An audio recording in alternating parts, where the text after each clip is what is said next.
Welcome to Daily Timothy Time. My name is Carl Coates, and it's a privilege, pleasure, and an absolute joy to be with you once again with an open King James Bible. Today being Saturday, the 31st of May, 2025.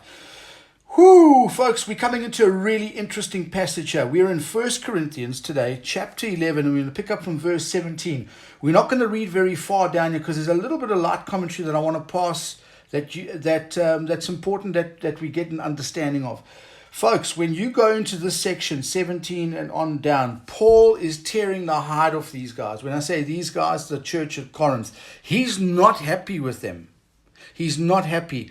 If you can get that in your frame of thinking or frame of reference as you go through this passage, Paul's not telling you how to do things. He's angry with these guys. He's not happy. Let's get to reading.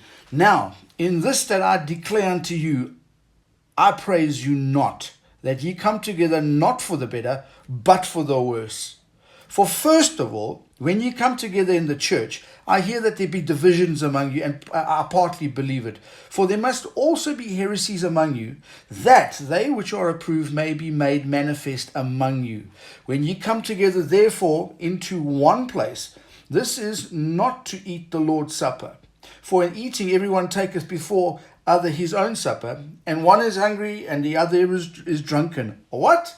Have ye not houses to eat and drink in? Or despise ye the church of God, and shame them that have not? What shall I say unto you? Shall I praise you in this? I praise you not. For I have received of the Lord that which also I delivered unto you, that the Lord Jesus, the same night in which he was betrayed, took bread, and when he had given thanks, he brake it and said, Take, eat, this is my body, which is broken for you. This do in remembrance of me. After the same manner also he took the cup, and when he had supped, saying, This cup is the New Testament in my blood. This do ye as oft as ye drink it, in remembrance of me. Folks, I'll stop there for today and just pass some light commentary. Folks, this whole idea of the, in inverted commas, the Lord's Supper, you go to church and you have the little crackers there and you got the wine. The Catholics have their idea of what the wine is and what the little cracker is.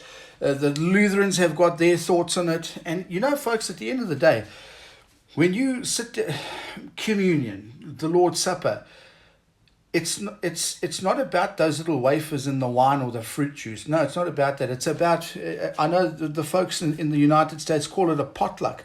You you have your local congregation come together, and you have a meal in unity. And the conversation around the meal is not about who's winning what surfing contest, who's winning the cricket, or who's won the rugby or the baseball, or whatever it is, your favorite rock star played last night. No, the conversation is not about that. The conversation is centered around the Lord Jesus Christ, what he did for us on the cross, and the testimonies of the saints around the table. That's what it's about.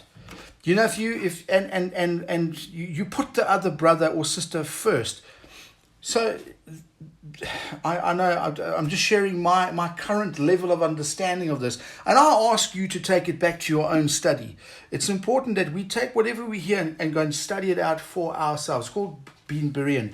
Which brings me to verse 19. For there must also be heresies among you, that they which are approved may be manifest among you. So when there's heresies going on, and heresies there always are, it's you can then see who the approved are. Study to shew thyself approved unto God, a workman that needeth not to be ashamed, rightly dividing the word of truth. Remember that verse, 2 Timothy 2:15?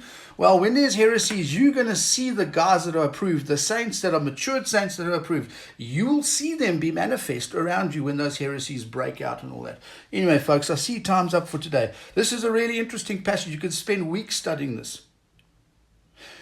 Don't forget to check out our website. This QR code is there. Scan it. Have a look at our website. You'll be pleased that you did.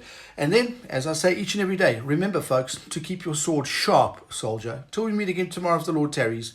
Grace and peace to you. Maranatha.